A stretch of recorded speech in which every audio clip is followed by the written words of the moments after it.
I have a lot to talk about this morning. I do want to say, though, this thing about Marjorie Taylor Greene. I mean, somebody that spews out COVID misinformation somehow made fun of science. Being a part of this. It's a concern because, well, my experience is COVID misinformation it continues to fly across Twitter, across Facebook, across the internet. I've got to say, I know this would be surprising to a lot of people. My Twitter experience has been pretty good.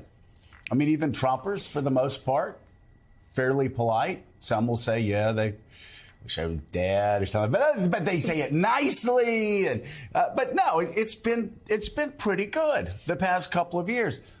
The exception, though, are from anti-vaxxers. Mm-hmm. And now let me say something about anti-vaxxers. I felt really sorry for anti-vaxxers and their children when they were left-wing freaks. And I feel really sorry for anti-vaxxers and their children now that they're right-wing freaks. These people the conspiracy theories are so bizarre. Yeah. They're ignoring science. And these are people denying themselves the right to health. Well, and not only that, we're starting to see all of these old diseases that we beat, that science beat, that medicine beat, starting to come back because these freaks spread misinformation on Twitter, on Facebook. And here's the thing, they're so rabid and so inspired by people like MTG that they actually celebrated Damar Hamlin almost dying.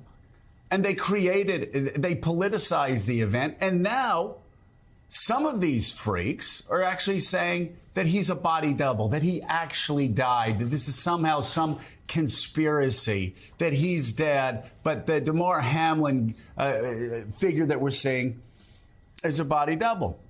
You know, the thing is, you can't explain anything to people that are that skewed. So I'm just going to do this as a public service announcement to those people who actually love their children and love their families and their friends and want them to be healthy.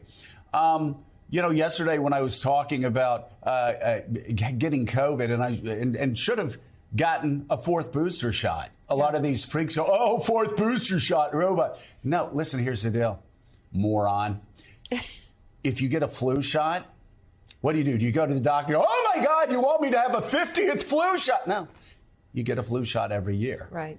And as we're finding out with this pandemic, well, it lasts 6 months, maybe a year. So, yes, put on your big boy pants, put on your big girl pants. And if you want to be healthy, I don't care if you don't. That's your business. Smoke cigarettes, do whatever you want to do. Stay up all night, don't sleep. That's fine. Be unhealthy, your choice. My concern here, though, and let me bring in Reverend Sharpton because we've talked about this. My concern, Rev, is that there's a disinformation out there where people are saying, oh, well, it doesn't work because you've got to keep getting booster shots. The thing is, you're always trying to build up your immunity, and people are still dying from COVID. Is it a crisis right now? Well, for the people who are dying of COVID, yeah. It's a crisis. Is it as bad as it's been? No. But as a doctor explained to me when I didn't want to get flu shots, you're not just doing it for yourself, Joe. You're doing it for everybody. Will this stop you from getting the flu? No, but it'll make the flu that you get a little less intense. Same thing with COVID boosters. Will it stop you from getting COVID? No, but it will make COVID less intense. Something I said yesterday.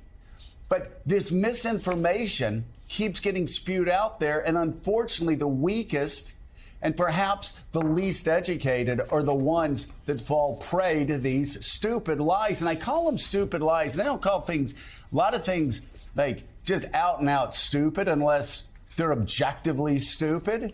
And you look at all of the science, you look at all of the medicine, it's straightforward.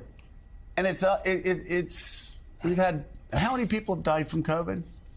I've lost track. Yeah. I will have to look at the number. But they'll even lie to you about that, saying, oh, they broke their ankle and died from a broken ankle. And it wasn't COVID. So, Rev, this disinformation, it afflicts all communities, At the beginning, it afflicted people of color more. Now we're finding it's afflicting white people, the disinformation. It's a real danger. And so now Kevin McCarthy's promoting this BS. People are going to die because of it. No doubt about it. I think the most vulnerable in society are the ones that have been marketed this kind of disinformation to play on their natural suspicion, to play on their natural not believing in a system that they felt wasn't fair to them. We confronted that when we started fighting for proportionate kind of care when COVID broke, and you and I had discussions about that. And because many in the African American community were dealing with old things. Oh, this is like the Tuskegee experiment. When the opposite was true in the Tuskegee experiment, they wouldn't give us the penicillin. They wouldn't give us the shots. Here we were fighting to get people to get the shots. And I think now that it has gone widespread, even among the white community, they're preying upon those that have the least information, that have the most distrust of anything. And they come with these conspiracies that really rob them of the health care of people that are of means take for granted. Of course you're going to need boosters. Of course you keep going back to get more. You do that with any kind of precaution, and to play on people's lack of knowledge, I think, is absolutely inexcusable. Yeah. So just a little tidbit for you. Over 1 million people have died in the U.S. Also named to that select panel on the coronavirus pandemic, Republican Congressman Ronny Jackson of Texas. Dr. Ronny. Donald's going to live to be 200. If you remember, he served as former President Trump's White House physician. Jackson, you may recall, once said that the Omicron variant was a hoax created by Democrats to impose new COVID-19 mail-in ballot rules. I mean, come on. And again, we know what happens when Republicans do this. They lose elections.